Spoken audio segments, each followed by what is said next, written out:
What if God wrote your to-do list? 52 ways to make the most of every day. Do stuff that no one does anymore. It's entirely possible that I am being way too nostalgic here. I pride myself on being realistic and certainly won't deny the value of progress and technology. But there are things the next generation might never experience that were valued activities to past generations. Plus, change isn't always better. Some traditions should be cherished.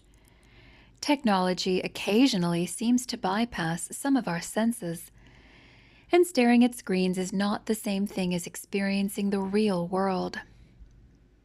Do any of these make sense to you? Or maybe you're ready to dump every one of these antiquated customs without fanfare and move into a more productive yet soulless future. Write in cursive. I fear that the next generation of children won't be able to read or write in cursive. Is that important? Losing that skill would essentially mean great-great-grandma's prairie diary and John Hancock's signature at the bottom of the Declaration of Independence are illegible scribbles.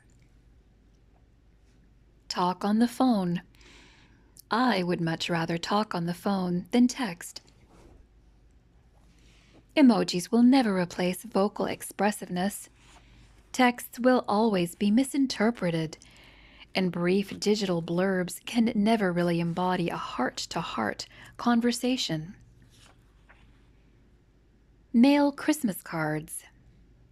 Doesn't it warm your heart to go to your mailbox in December and get something besides junk mail and bills? Play Scrabble. As wedding gifts, my wife and I may have given away 30 or more Scrabble games, along with a modest check tucked inside the card. We're just trying to encourage couples to spend time together with less noise and a dash of fun competition. Write a letter. When is the last time you wrote a letter on paper and mailed it? Bring a plate of cookies to the new neighbor. This great tradition gives you an excuse to find out more about the family that just moved in. Read a newspaper delivered to your doorstep. More in-depth than television news. More eclectic than the stuff that shows up on internet news feeds. Plus, you get local politics, comics, puzzles, and an excuse to sit at the kitchen table and drink a second cup of coffee. Drink regular coffee at home. Percolate a pot at home for 20 cents per cup. Cheaper, fewer calories, and on occasion, when you do spend a few dollars on a cup of fancy coffee, it will once again feel like a splurge. Sit under a tree and journal. Imagine how fun it would be to read what your father wrote in his youth, or how fun it would be in 20 years to read about what you did this summer. Journals or diaries are treasured forever. Use cash.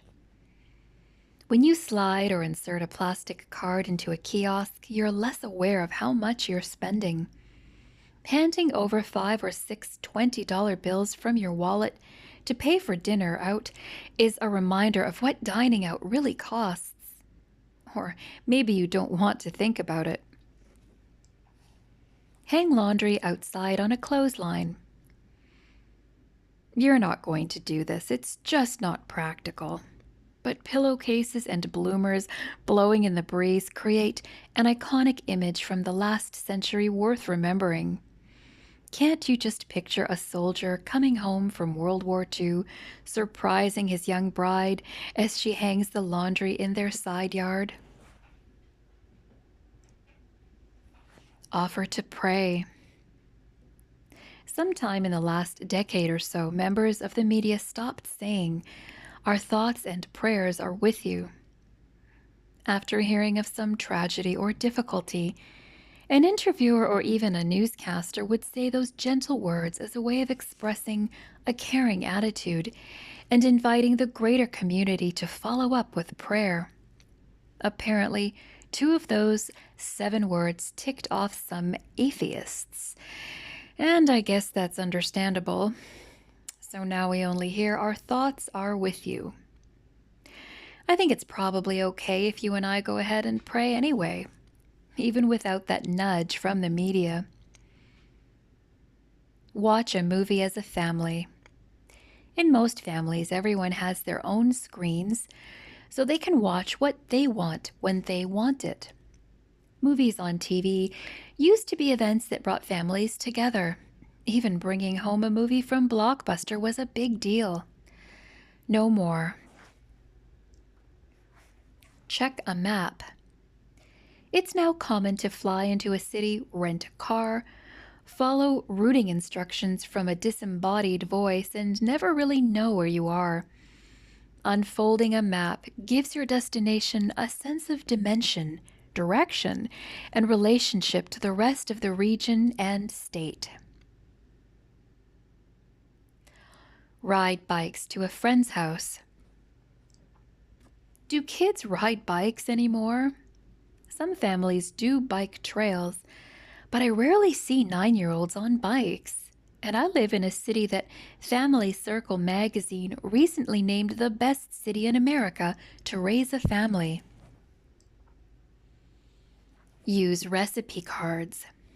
Cookbooks are wonderful tools, and I encourage you to find creative new recipes online. But handwriting an old family recipe on a 3x5 card to pass on to someone who admired your dish or dessert is an honor and responsibility. Book your vacation through a travel agent. You can book most trips online yourself, but a travel agent may know a unique getaway and a money-saving deal you could never find on your own. Just call and give a local agent your travel dates and your budget and say, what do you recommend? Send a postcard. A cheap souvenir that says, we're here and you're not. Memorize 6 phone numbers. Your sweetie, your parents, your BFF, your boss, your favorite pizza joint, and your own. Someday you may have to use someone else's phone or be allowed only 1 phone call from prison. Save up for something you really want. Most of us buy things on credit way too haphazardly. If you really want a sailboat, motorcycle, leather couch, sub-zero fridge, Alaskan cruise, or a ski trip to the Swiss Alps, try saving your nickels for a year or so. That strategy also cuts back on impulse spending. Gather photos in an album. Would you rather swipe through a phone full of self-indulgent selfies and poorly framed images, or turn through page after page of memories and cherished moments? Don't trust the cloud. Like so many items in this list, there's security and comfort having a book, map, pen, journal, or photo album in your hand.